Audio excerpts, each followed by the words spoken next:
Alright, thanks for coming with me on this trip. I'll understand if you have to take a break at any...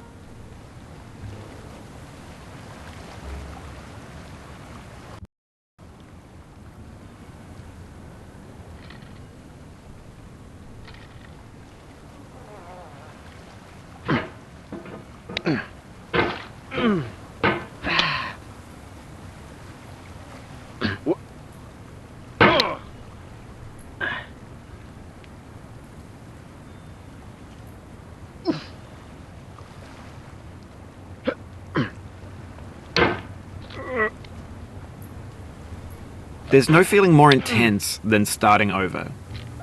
If you deleted your homework the day before it was due, as I have, or if you left your wallet at home and you have to go back after spending an hour in the commute. If you won some money at the casino and then put all your winnings on red but it came up black.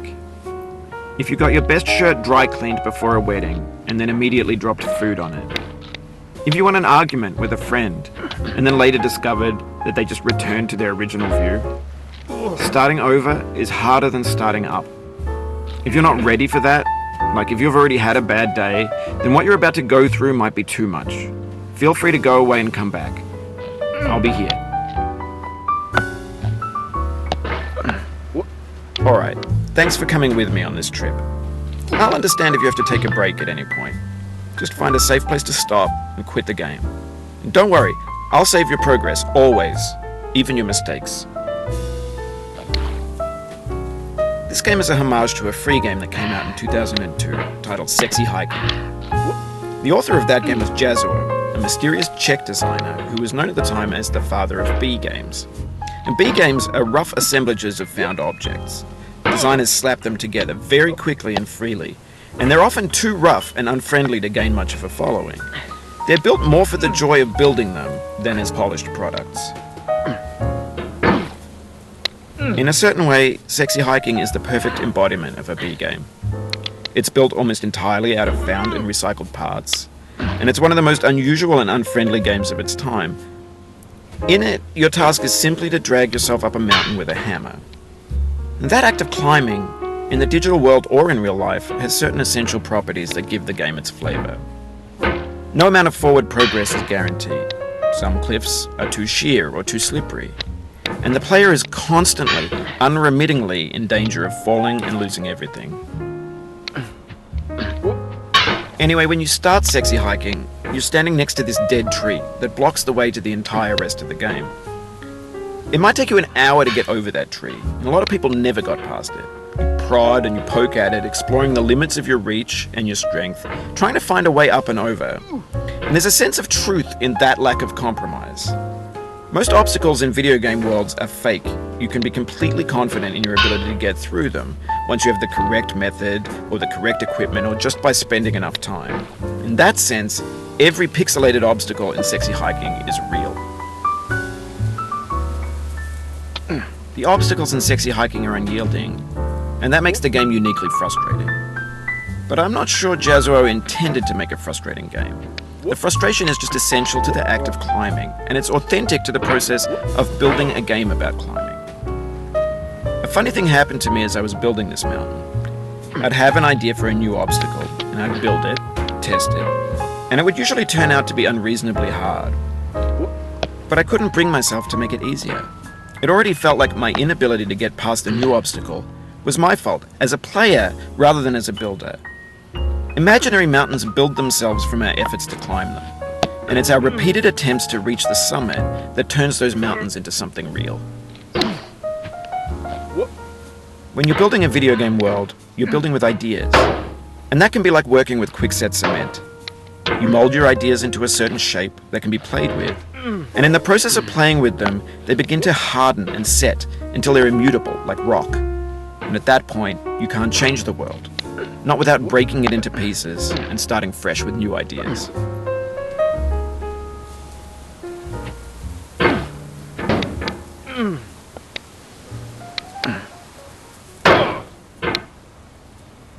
Oh, you just lost a lot of progress. That's a deep frustration, a real punch in the gut.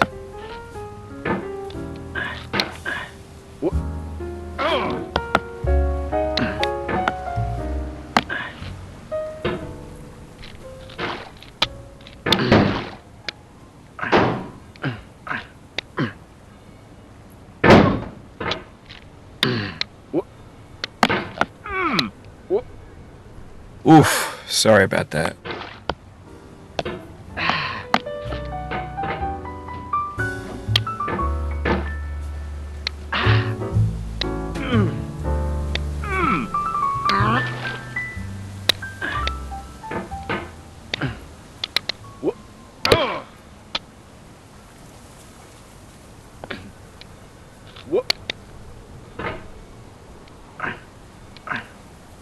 Oh, it happened again. Keep on trying, don't let it get to you.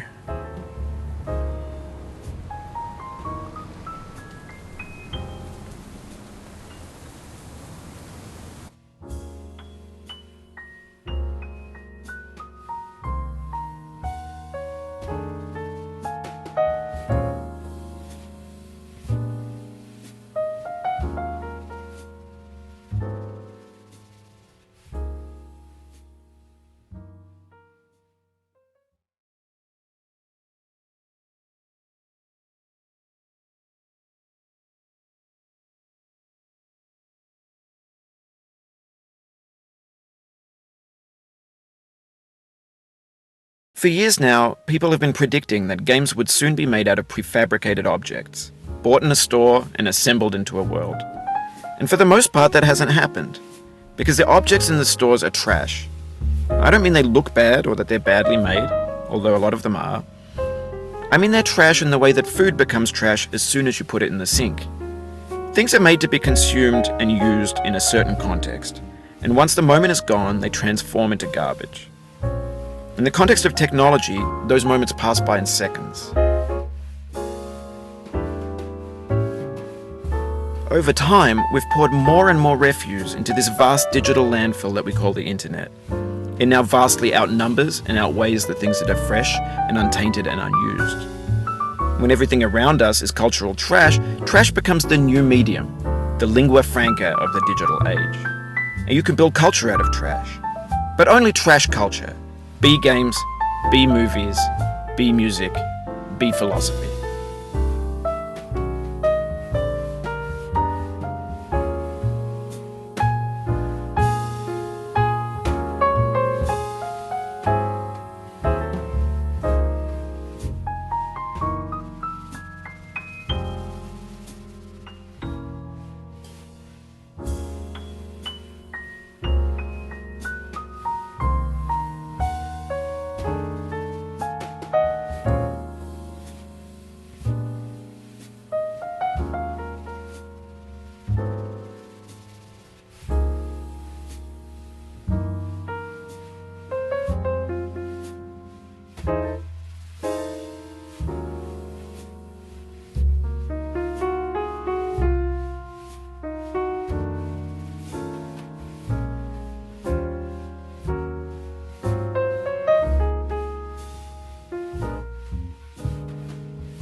When games were new, they wanted a lot from you. Daunting you, taunting you, resetting and delaying you. Players played stoically. Now everyone's turned off by that. They want to burn through it quickly. A quick fix for the fickle, some tricks for the clicks of the feckless. But that's not you, you're an acrobat. You could swallow a baseball bat. Now I know, most likely you're watching this on YouTube or Twitch, while some dude with 10 million views does it for you. Like a baby bird being fed chewed up food. That's culture too.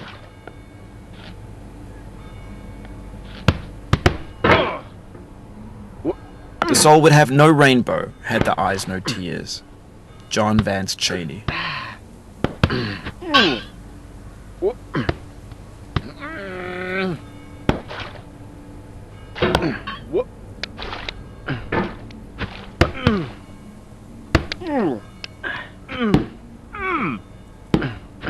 The pain I feel now is the happiness I had before. That's the deal. C.S. Lewis.